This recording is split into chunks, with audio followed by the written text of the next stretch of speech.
Welcome to the Play Action Podcast. I'm Dave Farrell alongside Matt Brown and Joe Fortenbaugh. Very simple. Go to SBRodds.com. That's where you're going to see all of these lines that we're talking about. They change in real time. There's also all of the different sports books. There's reviews of those sports books. There's ratings of those sports books. So that way you can see, as all these odds are changing, where exactly you want to invest your money. And Matt, this is a really interesting time of the year as we head into week number 14 of the NFL. Yeah, I mean, listen, there's a lot of teams now that know for sure that they are out of the playoff hunt, and there are a lot of teams that are going to start making moves to see what they have for 2018. There's going to be some teams basically that just decide to pack it in. So, Joe, I think that's something we need to monitor at least over the next week or so. Hearing stuff out of, beat writers are good ways to kind of see what's coming out of the different organizations as to whether they're going to, try to look at new players, whether they're going to try a different scheme, whatever it might be, because some of these teams might actually start to change just a little bit here in the last few weeks of the season. I've used this line before, and it's not my line. I can't remember where I got it, but I love the philosophy behind it. It's that people will show you who they are. Just let them. Like with Johnny Manziel, he was showing you who he was, yet people still wanted to trick themselves into believing that he was going to be disciplined and a leader in the locker room in Cleveland. No, Manziel showed you who he was. Teams will do the same thing. Teams will show you who they are. And a team like the Denver Broncos has shown you they do not care about the rest of the NFL season. That's a nice little bet against, which we'll get into here in a few minutes.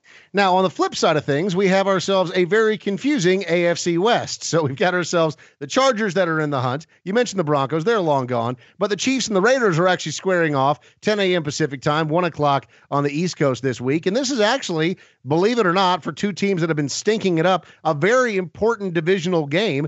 Kansas City is at home in this one. They're favored by 4 points in most places, open at 4.5. So it's actually been bet back a little bit. Matt, anything as far as news and notes on this game? Because Michael Crabtree and Mari Cooper didn't play for the Raiders last week. What's the latest? Yeah. So Michael Crabtree will come back from suspension. Actually, Amari Cooper is actually still in the concussion protocol, so he's going to have to clear that concussion protocol before he's able to play in this one. And from what I understand, the ankle is still bothering him a little bit too, right? Yeah, I mean, I think he would probably attempt to play through that, but this concussion protocol thing is interesting because usually guys get cleared on a Monday, and he has not been cleared even as of Tuesday, so we'll see how that all plays out on the Kansas City side.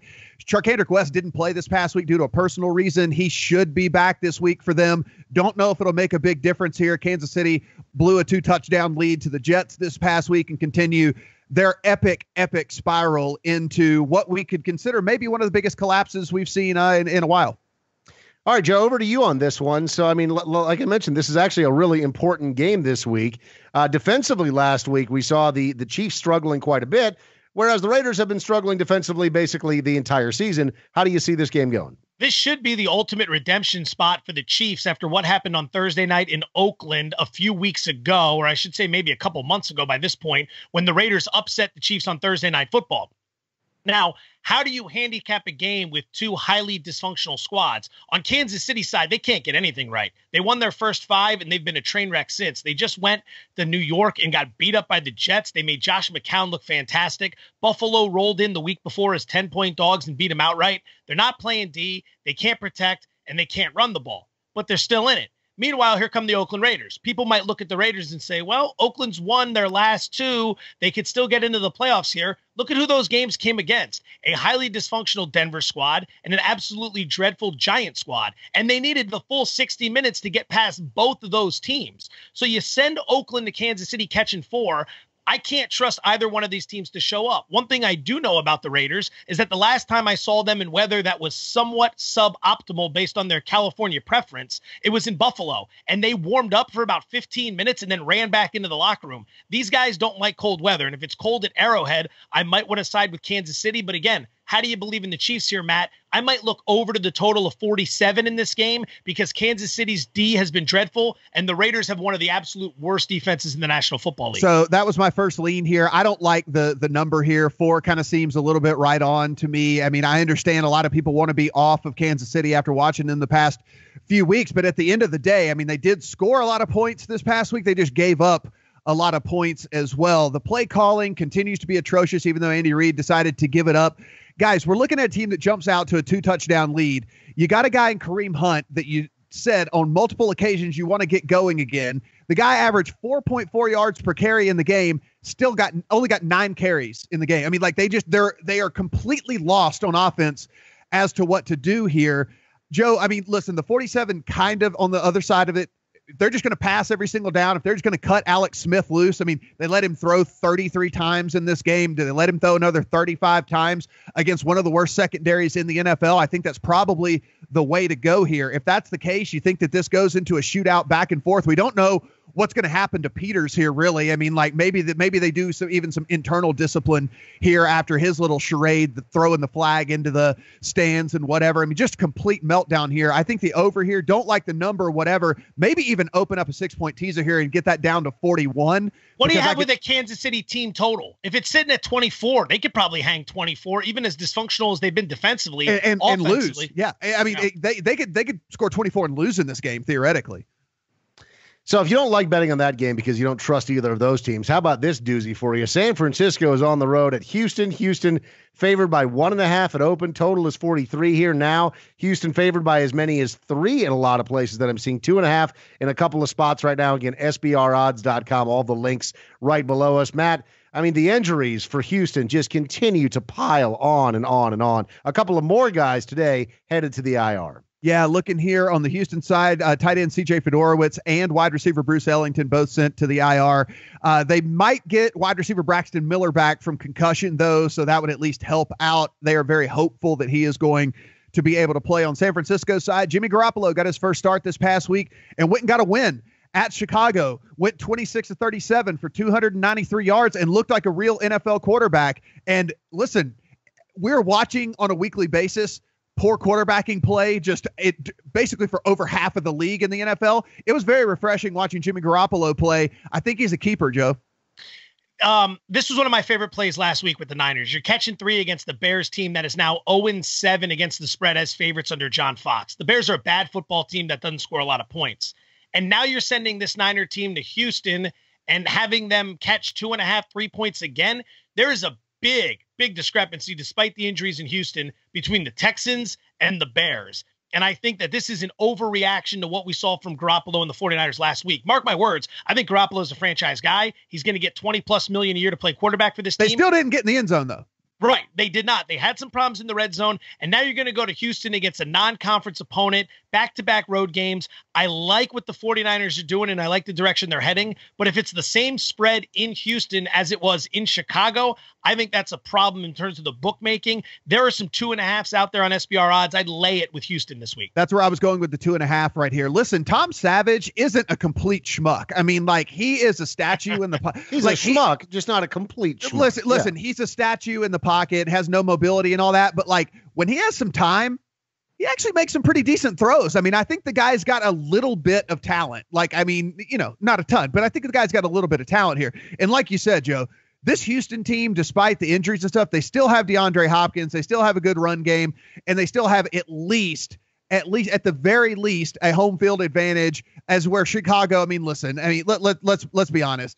It doesn't matter if Chicago's playing at home, on the road, whatever. They can't put the ball in the end zone. This team just can't score. They have absolutely nothing. Whenever you look on the Houston side of the ball, they can still get the ball to DeAndre Hopkins. They continue to do it week in, week out against good secondaries, bad secondaries. It doesn't matter to me. 2.5s are out there. It only looks like there's a couple places where you can still get that. You should probably rush to that. I mean, that is that right there to me almost seems like free money, Joe. I'm not going to say it is free money, but it almost seems like free money. Currently, 5 dimes at 2.5, Bet Online at 2.5, and sports betting at 2.5.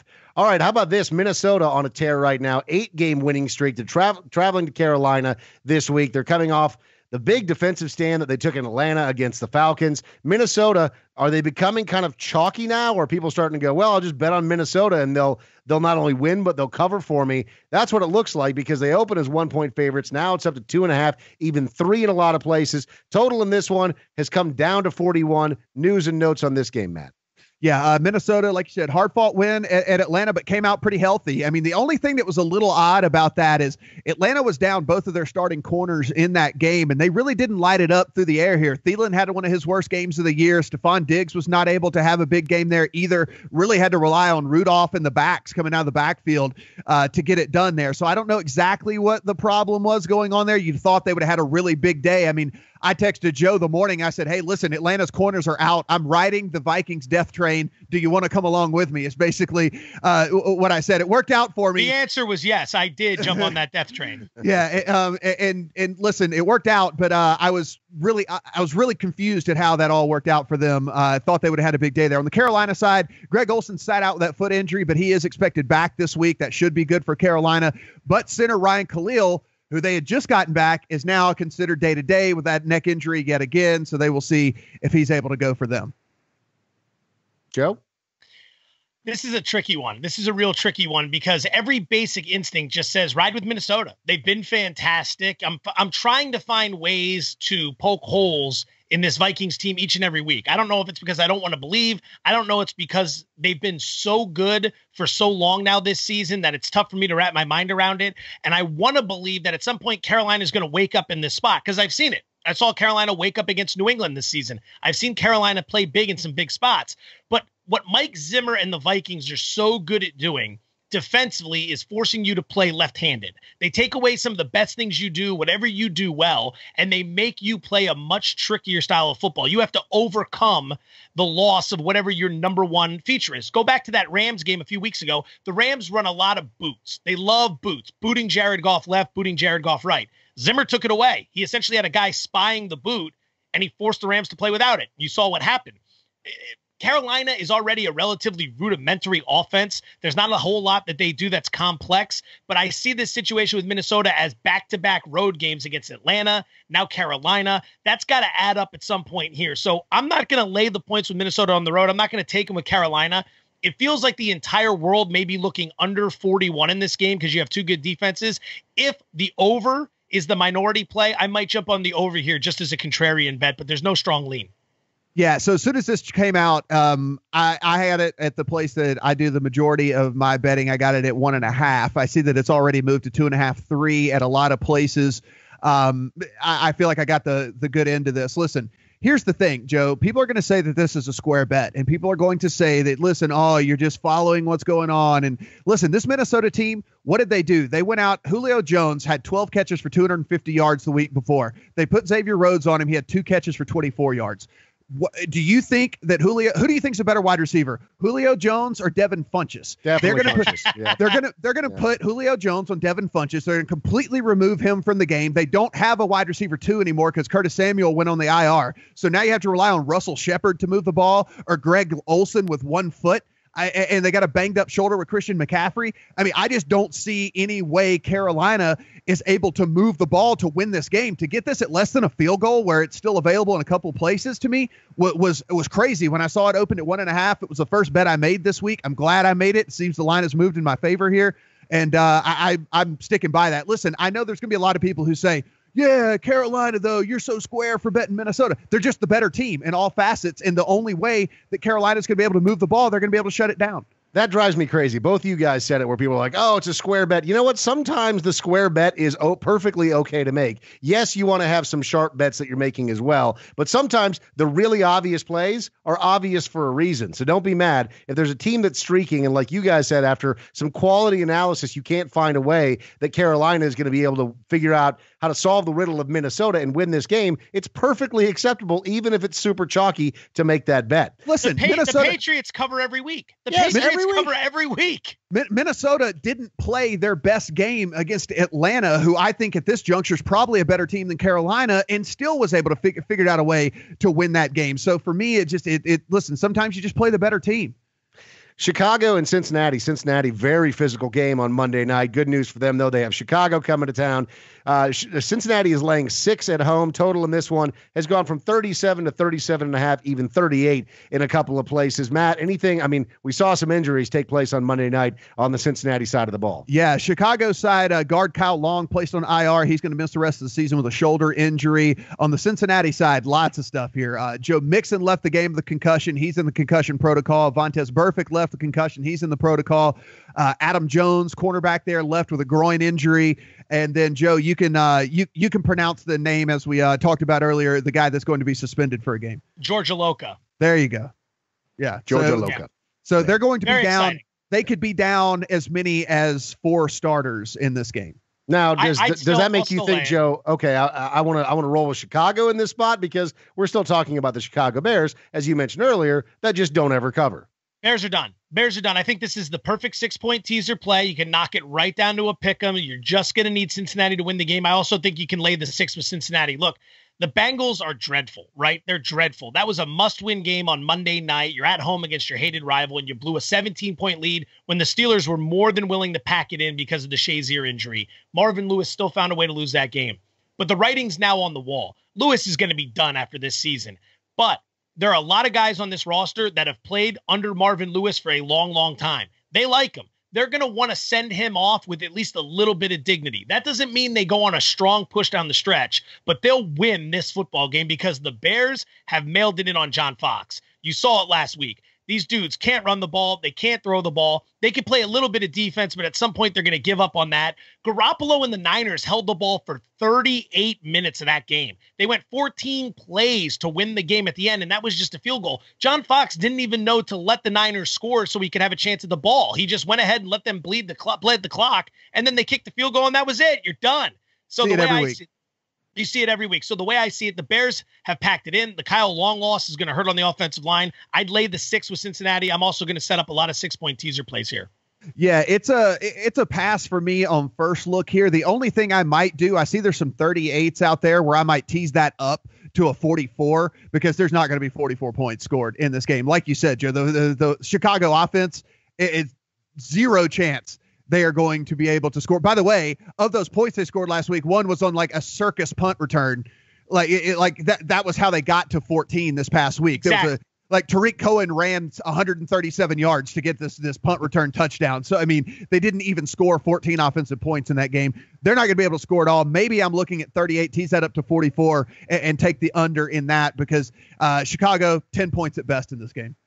All right, Green Bay and Cleveland. Now, the fact that Green Bay is still hypothetically alive to a degree, in the hunt at least, and Aaron Rodgers. The truth, though. Yeah. I mean, Aaron Rodgers is maybe coming back in time as their great savior to bring them into the playoffs. I mean, this is actually a pretty important game, but I keep hearing all of these. Well, the sharp is on Cleveland. The sharp money is going to be on Cleveland this week. I've been hearing that for it seems like months now, and it's always a bust. But this week, Green Bay favored by 3.5, 3 in some places. It's come down. Total here is 40.5, basically across the board. What do we need to know, Matt? Yeah, Dave, like you said, the good, they are still in it. Yep. The good, they beat the Bucs in overtime on Sunday. Yep. Let's talk about the bad. Yep. The bad is Brett Hundley went 13 of 22 for 84 yards.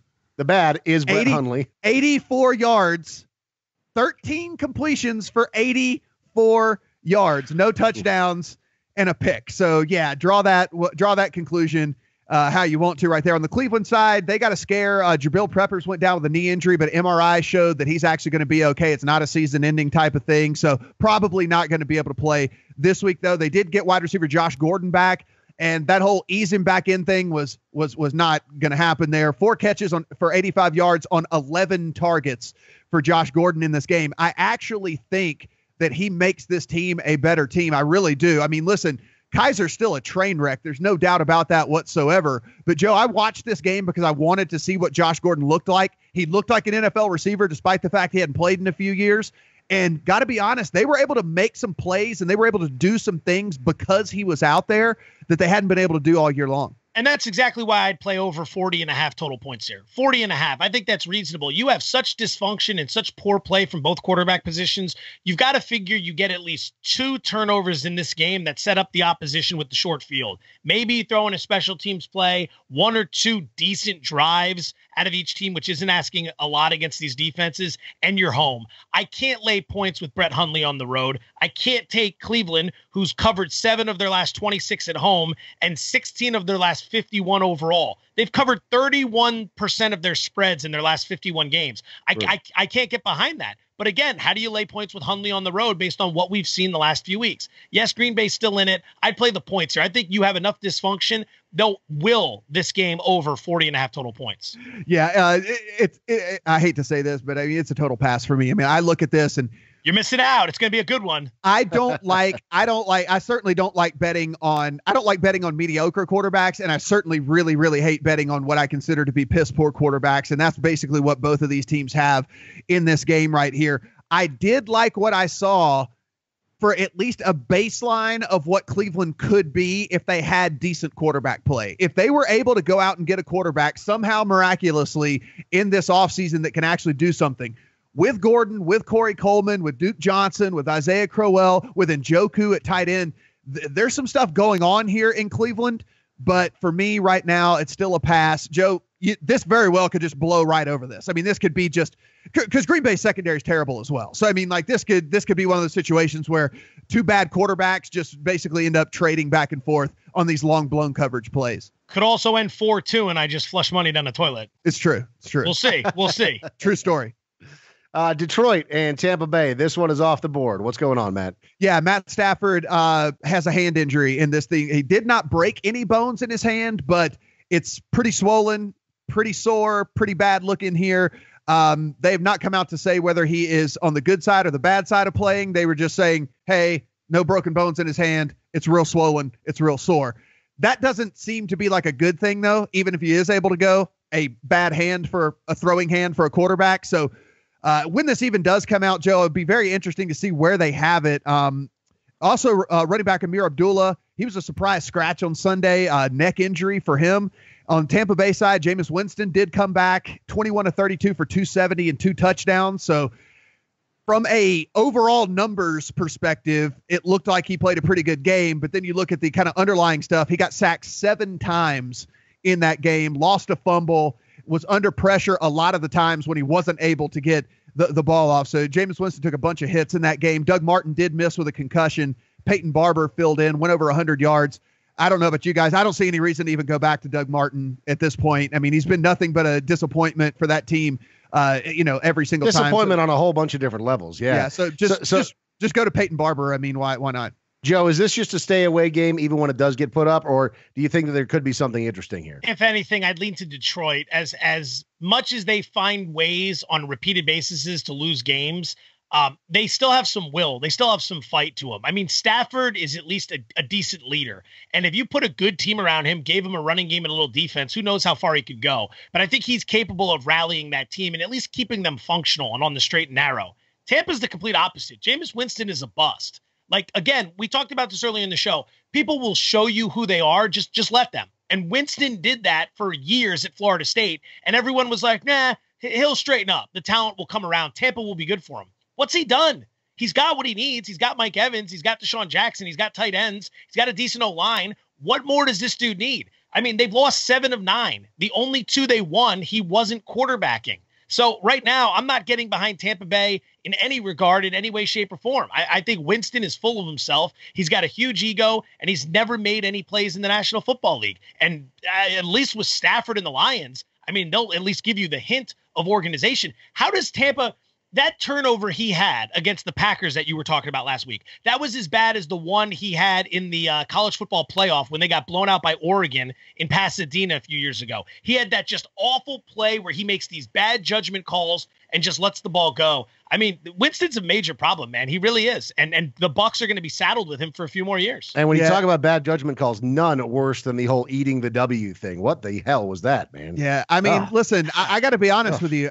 I love Joe's diatribe here, and I completely disagree with it. If Detroit, if Detroit doesn't have Matt Stafford in this game, I will probably take Tampa Bay unless the line is just egregious. I don't like this Detroit offense right now as it is anyway. It's not really working.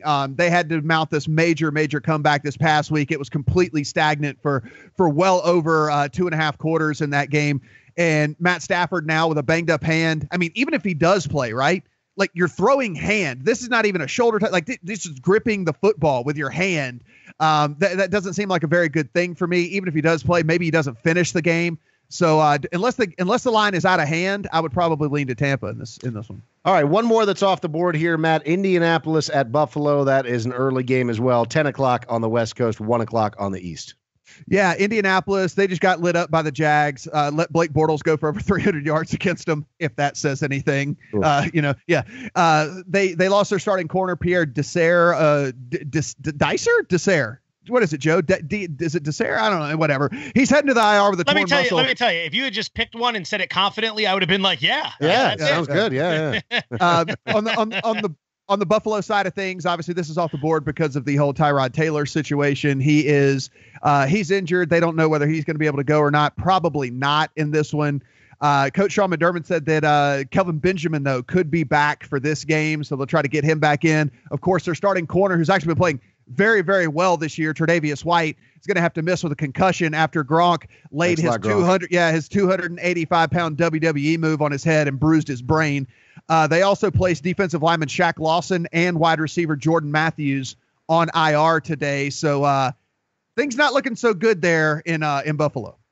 I'll make this one easy. This is a pass all the way around. There's not enough data out early. And quite frankly, maybe if the number's low enough and the weather isn't awful, I'd consider the over here. Maybe because of the dysfunctional angle I played earlier, but there's going to be enough on the board this week. This is one to just stay away from, quite frankly. Agreed. All right. So what about this one? Final early game of the day. Is it possible? Ben McAdoo is out. The general manager there in New York is also out. Eli Manning is coming back. It's a home game. Dallas is coming to town. Dallas is favored by 6 at open. Still a couple of places, 5 and 6 that I'm seeing out there. Other places, 4.5, 4. Is this a spot, Matt, where Eli Manning can get back under center? The team rallies around him, and all of a sudden they pull off the upset here. What do we need to know about this game? I mean, actually, Dak Prescott's dealing with a hand injury of his own. I don't know if people remember, but he's got a hand injury of his own. He is expected to play, but again, and Sean Lee is back for the Cowboys. That's a pretty big deal. Well, he's looking like he's going to play, but that's what it looks like. These hamstring injuries are iffy. On the Giants side, like you said, fired the coach Ben McAdoo, fired Jerry Reese, the GM. Going to put Eli Manning back in under center after they break his record, after they break his streak of starting 210 consecutive games. You son of a bitch. And here's the funny thing. They actually looked like at least a capable football team this past week with Geno Smith playing quarterback. I mean, like they actually looked like a decent football team out there. Way to go, Raiders. If that tells you anything, you look right here. I mean, Dallas is only a 4-point favorite in some places against this team that has literally been garbage the entire season. I don't know if that's a bigger statement about Dallas or that they think that the Giants are going to bounce back here, Joe. I'll take the Giants. I really will. I think you get Ben McAdoo out of this situation. This is a total dice roll. It's not as if I'm that confident, but you finally run McAdoo off, who no one respected, who no one rallied around, who no one liked. You run Jerry Reese off. You reinstall Eli Manning. Now everyone knows this is the end of the line for Eli. He's only got a handful of games left as a New York Giant. The very least, these dudes, he's going to stand up at some point and address this team. How do you not get behind that? Like, how do you at least not show up looking to put it on the Cowboys? At the very least, you could try to ruin Dallas' season. Dallas has only covered the number 5 times in their last 17 trips to New York. This would be classic peak Jason Garrett. You've got 10 days to get ready. You're off a big win over Washington. The deck has been set. Everything's ready to go. And you go in and lay an egg against the Giants in a spot where the Giants rally just one last time this season. I'll take the Giants in the points here. How in the world can this line only be 4 whenever you see that? Like you see a beat up, battered, tattered Oakland team that didn't have either starting wide receivers and still was able to beat this Giants team. And then you have Dallas, who actually put together a decent game last time out, actually found a run game with Alfred Morris. And here, you know what this is? This is lack of confidence in the coaching staff, Joe. And this is where this line is laying right now, because they don't believe, Vegas doesn't believe, the betting public doesn't believe, and the sharps don't believe that Dallas is going to be able to call a game like they should be able to call a game and be able to beat Giants in New York. I have to kind of agree here. That being said, I'm going to see where this line ends up. I know I should probably be looking to take advantage of the line early here. I think I'm going to see where this ends up more closer to Sunday. I mean, if this thing gets back up to like 6 and I can tease it to, through 10 or something like that for plus 10 with the Giants, I would probably have to go that direction. If it continues to fall, I mean, opened at 6 already down to 4. If this continues to fall, I might have to look on the other side here. All right, jumping into the afternoon games, you mentioned it. Washington had a disappointing week last week. The Chargers didn't exactly shut down the Browns either. It wasn't an easy game on them. They were huge favorites in that, 13.5, 14 points in some places. Still sizable favorites this week against the Redskins. So 6.5 is where it opened. Now it's between 6 and 7 across the board. 46 is the total in this one. News and notes here, Matt. Yeah, so this is one of those things we talked about at the top of the show. Here you have Washington, lost 3 of 4, just got trucked by the Cowboys. They're now completely out of playoff contention. Joe, this is one of those spots where the Redskins might decide to just pack it in, right? So this is one of those games where I'm going to be watching real closely because I think this could be the beginning of the end for the Redskins. It wouldn't surprise me to see them just get the hell beat out of them the rest of the season. Meanwhile, the Chargers, this is a really important game for them. In fact, they could very easily find themselves leading their division if they get a big win here on Sunday. Yeah, I think I'm tipping my hand a little bit. Yeah, 1-6 of 8, won 3 in a row now, in a tie for the NFC West. Listen, if you want a downside here, and the only reason I'm bringing this up is because if you watch those early Charger games, they did have to put kicker Nick Novak on the IR today. So they finally found a kicker that was actually kicking it through the uprights, and now that guy's gone. They're going to have to bring in a new kicker. And if you guys remember at the beginning of the season, they were losing games left and right because they couldn't get a guy that could kick it through the uprights. So if you want to factor that in, Nick Novak did go to the IR here. Joe, to me, not to steal your thunder and take this away from you, but I like the Chargers in this situation. I am going out on a limb with my gut feeling here. My gut feeling is the Redskins season is now completely over. They know they're done. They got a quarterback that's still not signed through next year, a guy that still doesn't have a long-term contract. Are they going to try to keep him around? Is he going to go elsewhere? There's all kinds of uncertainty. Jordan Reed hadn't played in a month because he can't get healthy. They put a couple other wide receivers on IR. I think this is the beginning of the end for Washington. I think the Chargers here, with so much to play for, actually prove that they're one of the better teams in the conference. At the very least, you need some 6-point teaser exposure here. Yeah. I mean, you've got all these sixes sitting out here. You can tease it down to a pick 'em. You just need a win. Chargers are playing great. And there's 2 big advantages to backing the Chargers in this game. Number one, bit of a wake-up call against Cleveland last week. Browns came to town. It was supposed to be this big joke. You're this 2-touchdown favorite. The Browns rode with them for a little bit. I think at the very least, that's a team that's going to reassess the tape this week and say, look, we got something special brewing here late in the season. We got an opportunity. We can't overlook some of these spots. We've got to be sharper earlier in the game. And I think you'll get a nice response early in this game from the Chargers. Number 2, right before this game kicks off, Oakland, Kansas City is going to be wrapping up. Someone's got to lose that football game. Doesn't matter who. Someone's got to lose it. And if you're the Chargers, all these teams sitting at 6-6, you're going to see that score go final, and you're going to realize someone else just got moved out of first place, and you have a chance to really gain control. You got the Raider game at home late in the season. You can handle your business against them then. But either way, there's a lot to like about the Chargers. 6-point tease at the least, I think they cover as well. What do you say, Matt? I mean, I already gave Total you my agreement. spiel. Yeah, I already gave you my spiel. Very rare for us. Yeah, I zoned out. Sorry about that. This is kind of a stinker. Tennessee and Arizona. So Tennessee is on the road at Arizona. 44.5 is at open. Now it's down to 44 in most places, 43.5. I'm seeing right now over on Heritage. Tennessee is favored by 3. It's come down to 2.5 over on Heritage, but otherwise, basically a field goal is what Tennessee is getting right now. What do you say, Matt? They are the worst 8-4 team in the history of the NFL. Sure are, man. I can't believe I'm planting my 8-4? Yes, yeah. I'm planting my flag. Yeah, I'm planting my so flag. So are the Jacksonville right Jaguars, though. So I mean, I don't know. It's Jacksonville Jaguars are not a great 8-4 either. No. At least the Jacksonville Jaguars have a redeeming quality. They have an unbelievable defense. There's nothing that Tennessee does well, and they are 8-4. So I will plant my flag as them being the worst 8-4 team of all time. The other thing that we can say is for sure, Derrick Henry has no soul and hates every single bettor there is on the face of the planet.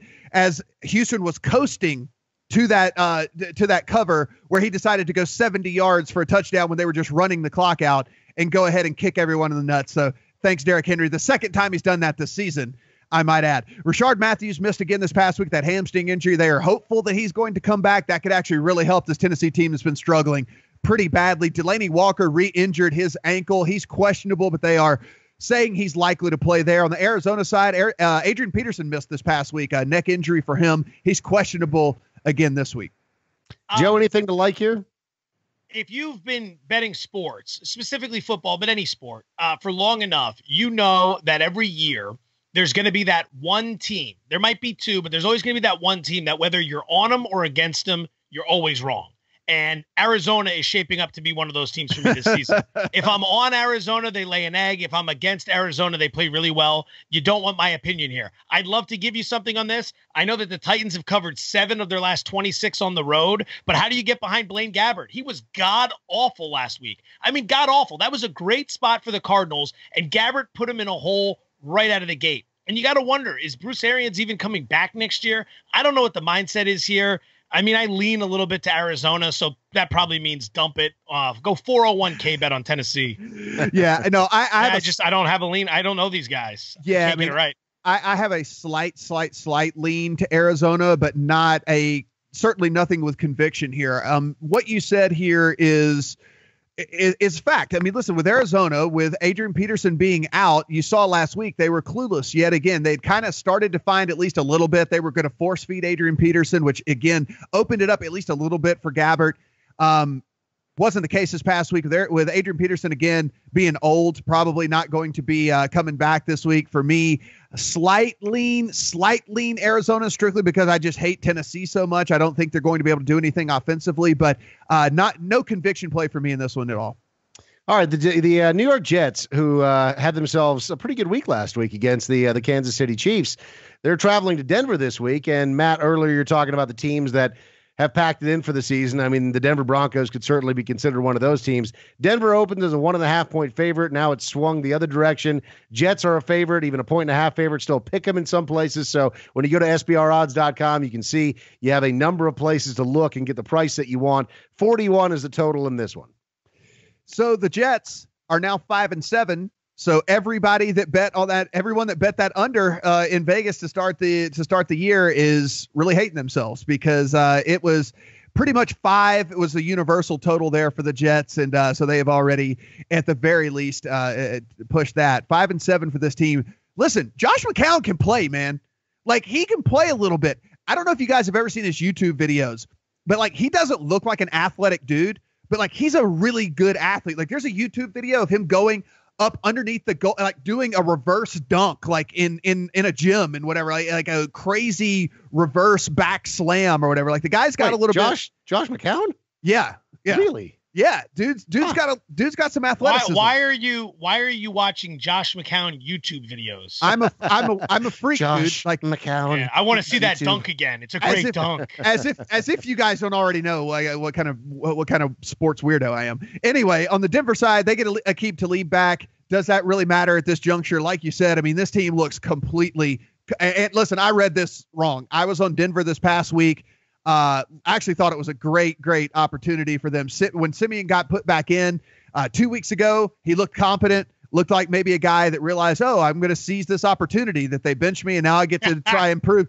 And instead just looked every bit the Trevor Simeon that got benched a few weeks ago. This Denver team just absolutely in shambles. Today's theme: people will show you who they are, just let them, right? What are the Jets? They fight.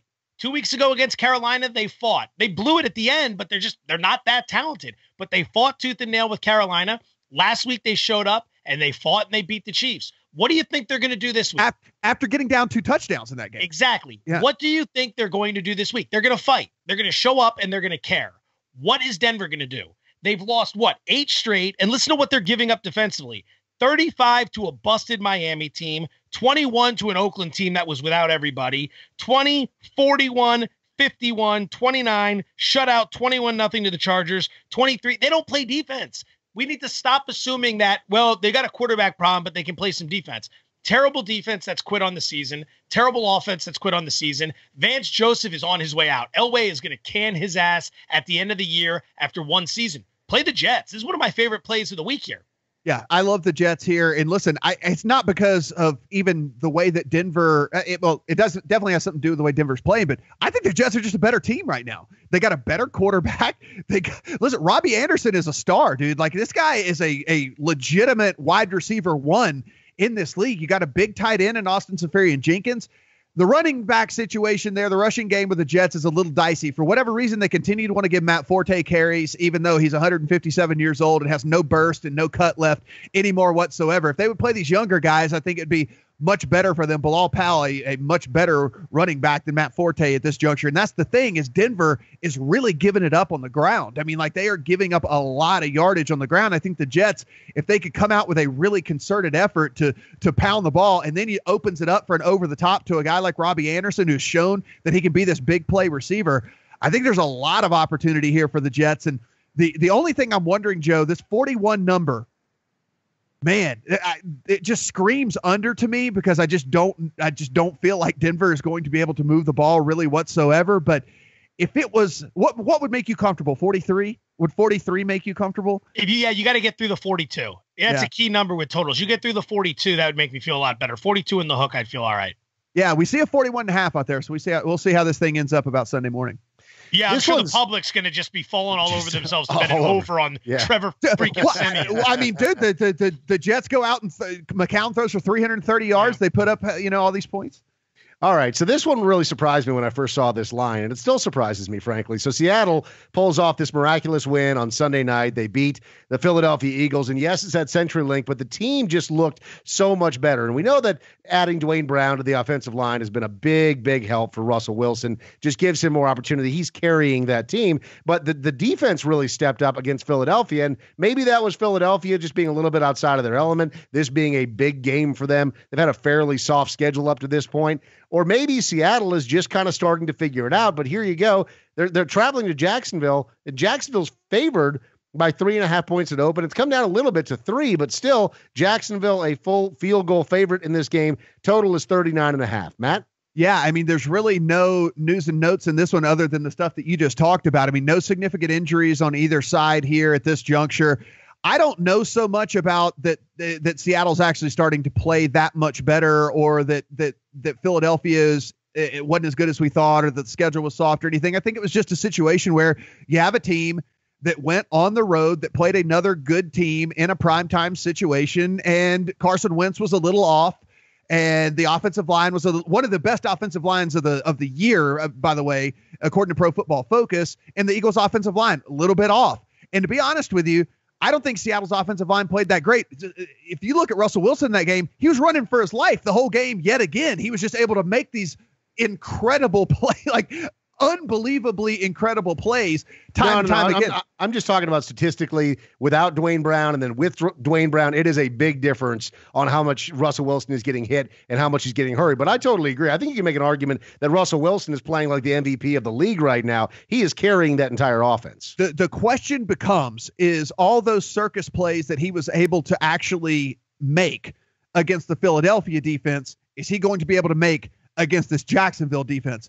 My initial thought is no, but again, I'm done doubting Russell Wilson. Dave and I have done programs together for the last 5 years. All I've done is doubt Russell Wilson. Doubted him, and I've been trumpeting Russell Wilson as a great all I've done player. Is doubt Russell Wilson time and time again, and I still don't think the guy is like, what are you stopping?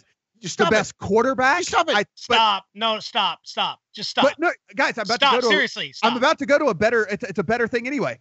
But I think he's a ridiculous playmaker. And I mean, it's better to be a playmaker probably than it is to be like. I can't think of another quarterback. If I was building my dream team, I would put Russell Wilson under center. That's how good I think he is. Whoa, Joe, whoa.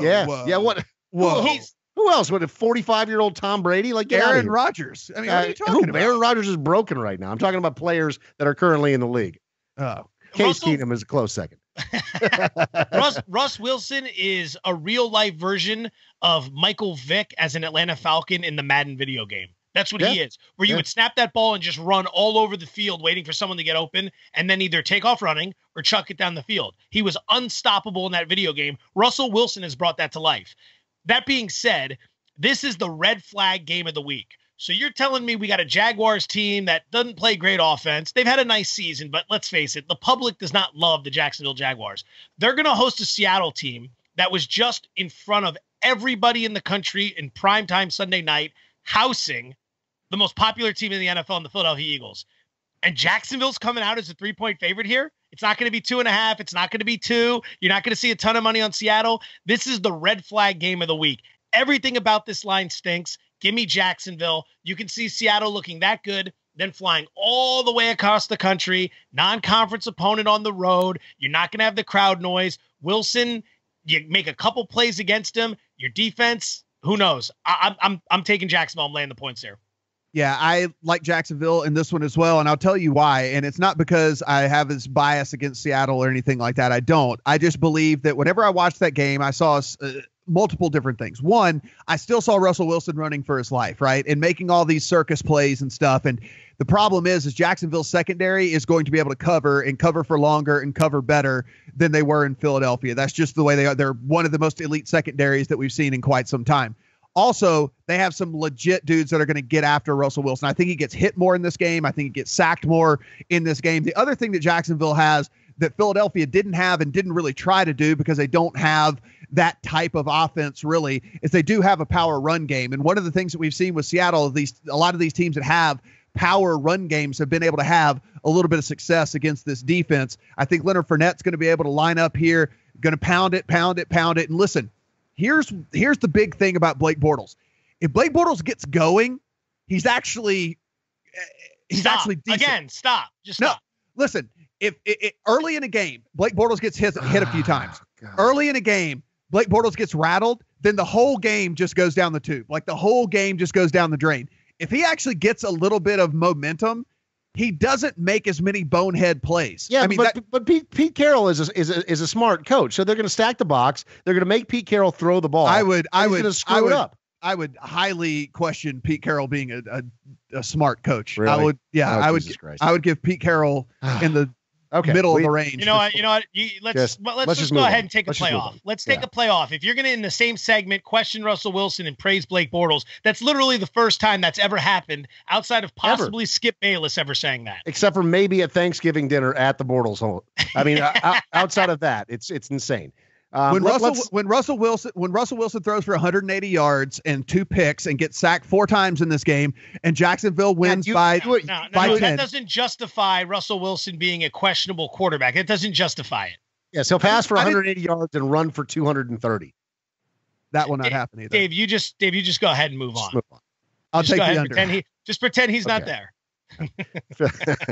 Philadelphia and the Rams. So the early line on this before Philadelphia too lost. Sharp for you guys is the problem. That's what it is. Yeah, you're so sharp, you're dull. I'm too sharp for you guys. It's the problem. Sharp like a warm tray of butter. Yes. So Philadelphia was 2.5 point favorites before they lost to Seattle, and now the Rams are 2-point favorites at home with the Philadelphia Eagles coming to town. Now, something to note is that Philadelphia did not play the game in Seattle and then fly home to Philadelphia, and they're flying back out to Los Angeles. Stayed on the West Coast to try to, right themselves with the time zone and everything else, and not have the constant back and forth. 51 at open, down a little bit to 49.5. Again, the Rams 2-point favorites in most places, 1-point favorite over on 5 dimes. Matt. Yeah, Zach Ertz got concussed in that game, and that was a big thing as well. And he is a big part of that offense, and we will see if he is able to get cleared to play this week. But again, no Zach Ertz is a pretty big deal there for that team. He has been a very good safety blanket and a very big red zone target there for Carson Wentz. And also, corner Sidney Jones after the season with the Achilles injury on the Rams side. Robert Woods still out. He is questionable this week, though. He might actually play. They might try to get him back in there. But again, a guy hadn't played in several weeks, hasn't really been part of practicing for the last several weeks. So even if he does come back, I imagine probably limited action for him. I'm going to play a hunch in this one. I'm going to take Philadelphia on the money line to win the game, just so I can get a little plus money back. You've got some 2.5s out there, according to SBR odds. Bookmakers got a 2.5 with the Rams as a favorite. I'm going to play a hunch here. As physical as that game was, and that worries me about Philadelphia being able to respond this week on the road in that type of physical environment that they just played, the report, and this wasn't a big deal, but there was a report after the game that in the Philadelphia locker room, after winning 9 games in a row and then getting embarrassed in Seattle, you would think there's some guys hanging their heads questioning what happened. The report in the locker room was that the leaders were just going around. Everyone had this rallying sense of, okay, that was a measuring stick game. We lost. We can build off this. Let's rally. Let's come back next week. Like, these guys didn't even miss a beat in the locker room. They didn't hang their heads. They didn't cry. They didn't make excuses. They didn't wonder what went wrong. They immediately realized it was a great learning experience and started looking ahead to the Rams. I'm playing a hunch solely on that piece of information that this team responds very favorably this week against a very good Rams team. Anytime I see twos, it automatically throws up the red flag about a 6-point teaser to get it through both of the numbers. This is the classic situation right here. I do not think the Rams are better, touchdown better than Philadelphia in this game. Getting +2 with them, I'm going to tease that up to 8 like I do most of the time when I see these twos. And that's how I'm going to roll with this team. I've been having very, very good luck with these 6-point teasers, with these 2-point dogs this season. And I'm going to continue rolling with that. Yeah, I'm with you guys. Love Philadelphia in this spot. All right, Baltimore at Pittsburgh. We saw, obviously, all of the injuries and that physical play that Pittsburgh just went through. They managed somehow to win that game on Monday night. It was a really ugly game, but they ended up pulling that one out. Now they've got Baltimore coming to town. They're playing at home in this game. Pittsburgh favored by a full touchdown at open. Now that's down to 5.5 in most places. 43.5 is where I'm seeing the total in this one currently. What do you say, Matt? On Baltimore's side, this is pretty big and interesting that the number doesn't really reflect that at this juncture. But they lost Jimmy Smith to an Achilles injury. He's on IR. He's out for the season. I mean, he's their best corner there, going up against a Pittsburgh team that has multiple weapons at the wideout position. So definitely something that's more than just kind of a passing injury right there for Baltimore. On Pittsburgh side, they will be without Juju Smith-Schuster, who will be suspended one game for his hit on Vontaze Burfict. If you guys watch that, he basically clocked him in the head. Burfict had to be carted off in that game. And he is, they basically appeal every one of these suspensions, but there's zero chance that he's not going to be suspended this week. So you can basically count him out.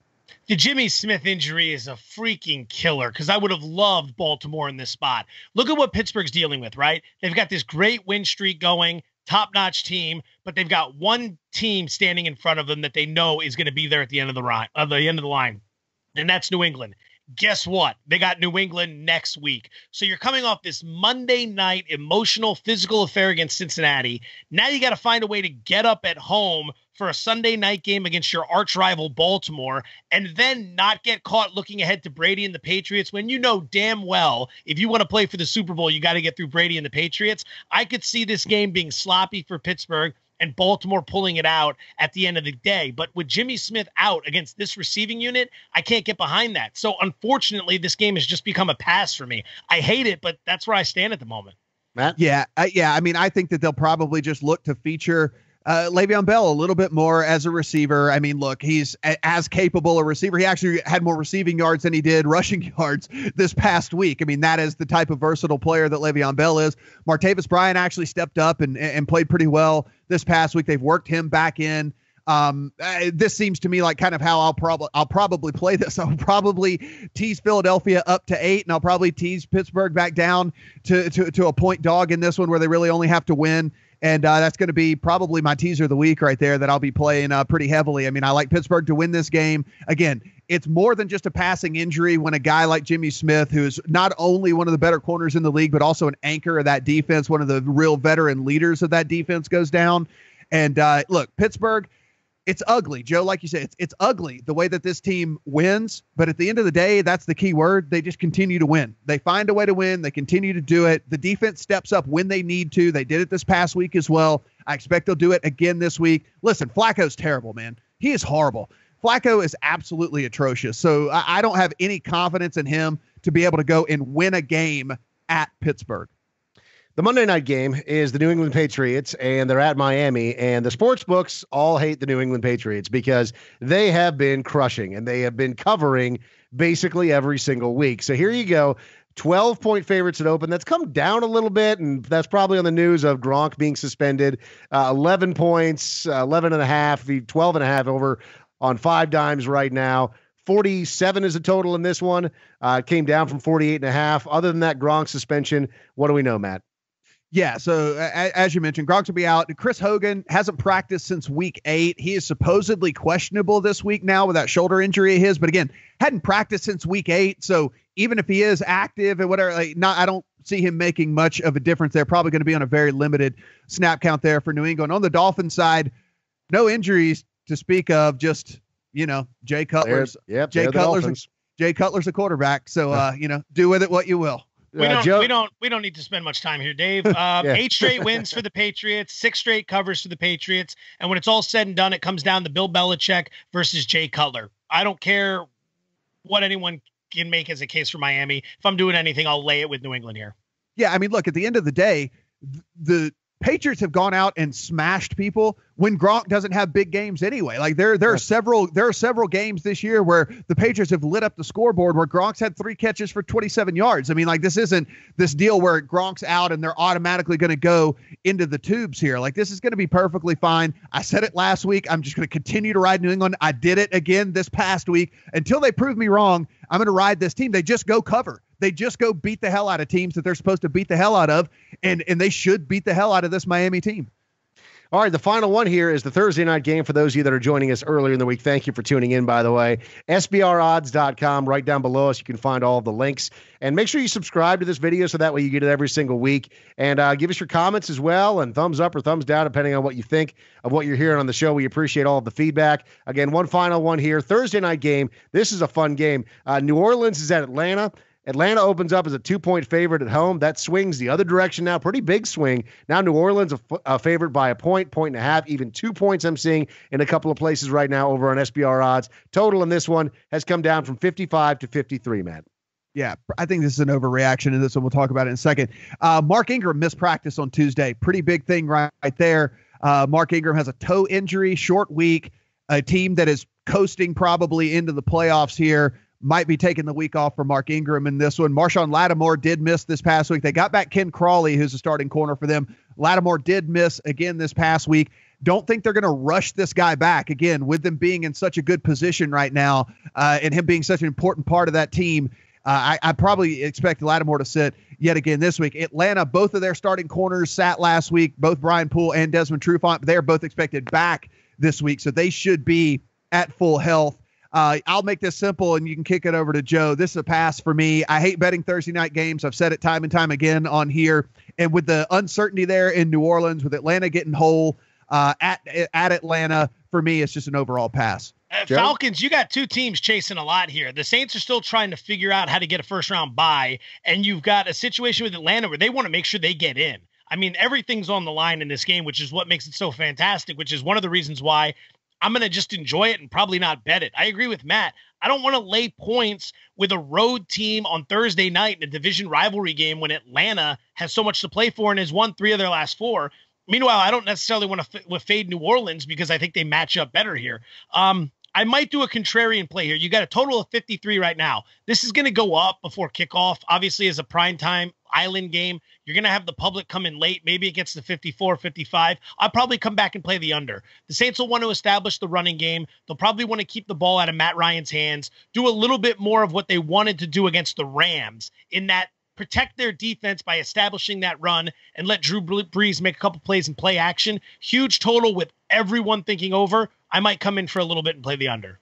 All right, Matt, let's go ahead and jump into it. You're up first. Plays of the week. Which ones are you liking the most? Yeah, I mean, the one that really sticks out to me, and again, I'll be the squarest guy of the week, and I don't care because I think I'm cashing this ticket. I'll take the Vikings over Carolina. Getting less than a field goal here. It's at 2.5 at a lot of places right now. Like I said, I got it at 1.5 whenever it first came out. I like what I see in this Vikings team. I can't see any way that Carolina has consistent movement of the ball here.